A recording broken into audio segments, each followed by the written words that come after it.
on to our next film. This is a much better take on how to do films.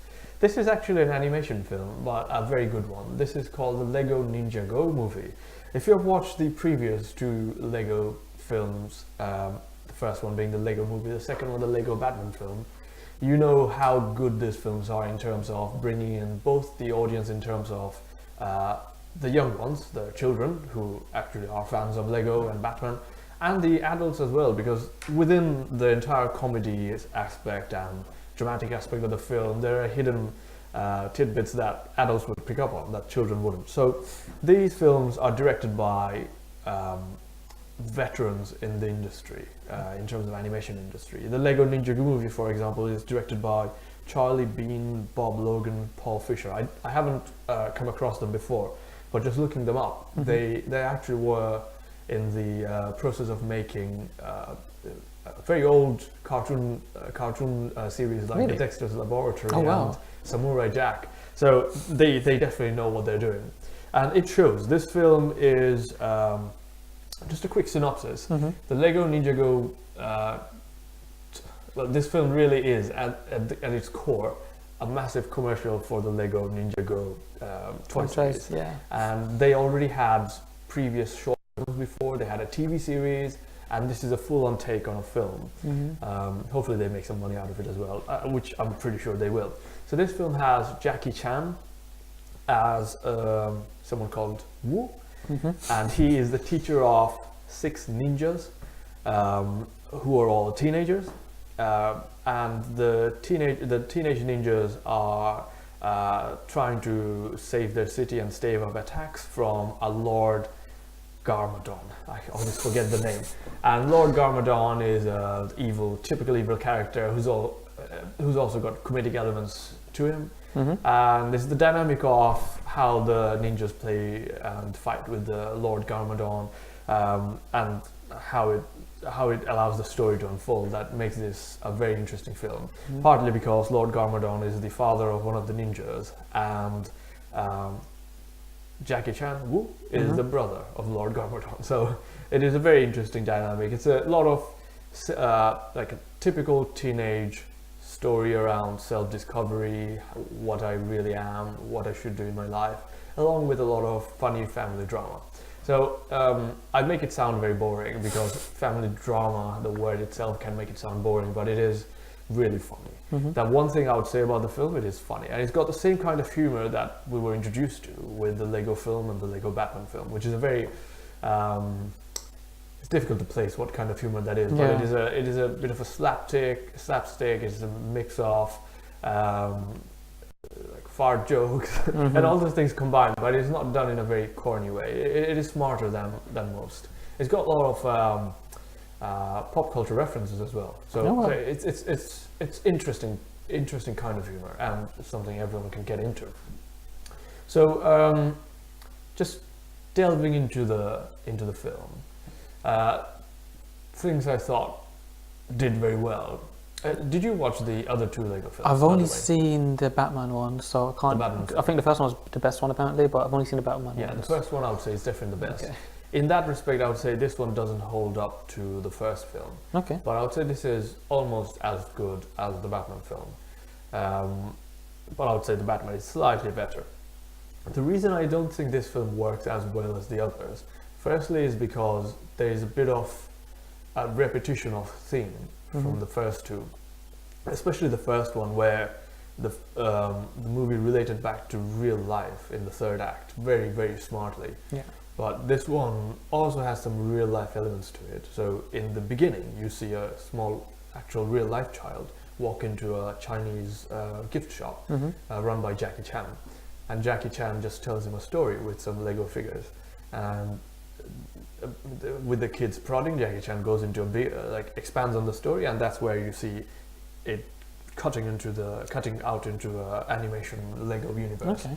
So it's almost a narration of Jackie Chan to the boy, but in that respect, it's got a mix of real life and cartoon elements to it, which I think works well. But again, I would say it's becoming a bit trite in nature. So I hope they come up with more innovations.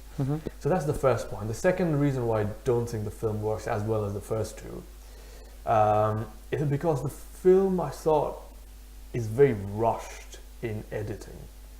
So if I look at the sequences, individual sequences in the film in isolation, I would say this film, like each of the sequences are really funny, in a self-contained manner. They work really well. It's very well directed. The action sequences are amazing.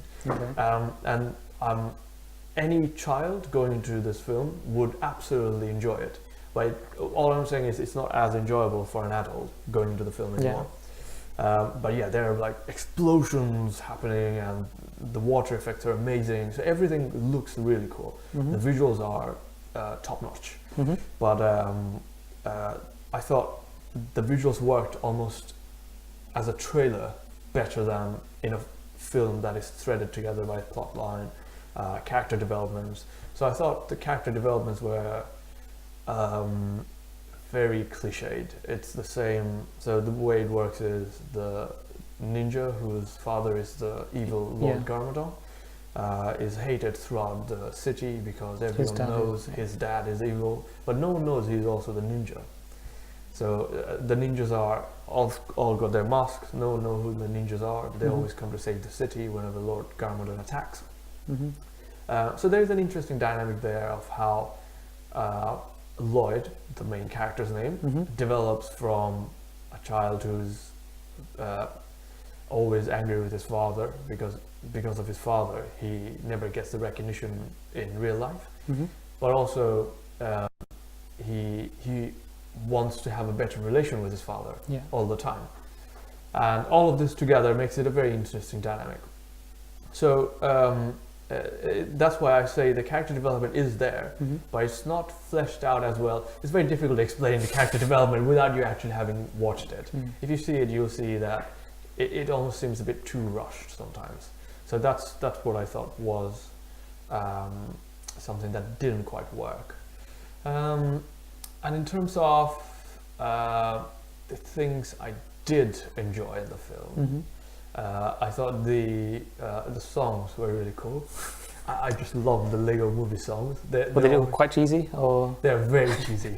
They're super cheesy. In fact, the song of the first film, which still is in my head and it just won't go away, it goes as "Everything is awesome." That's the main tagline of that song. There is no such tagline in the songs here, but the songs are still just funny to just hear because they've got really funny lyrics. And I can see adults just chuckling to them as an afterthought because they've got pop culture references in them as well. The other thing I thought worked, like I mentioned, the visuals. But the one thing that really drew me to the film was the voice acting, and particularly of Justin Theroux, who did Lord Garmadon, and Dave Franco, who did Lloyd, the main ninja. So before I got into the film, I really enjoy watching Jackie Chan films. I thought I'm going to watch it just because of Jackie Chan. But Jackie Chan was a second fiddle to other characters, and probably rightly so, because he wasn't the main character. He was just a teacher of the main characters. But the main character, Dave Franco and Justin Theroux, just pulled off such an extraordinary work in their voice acting, particularly Justin Theroux.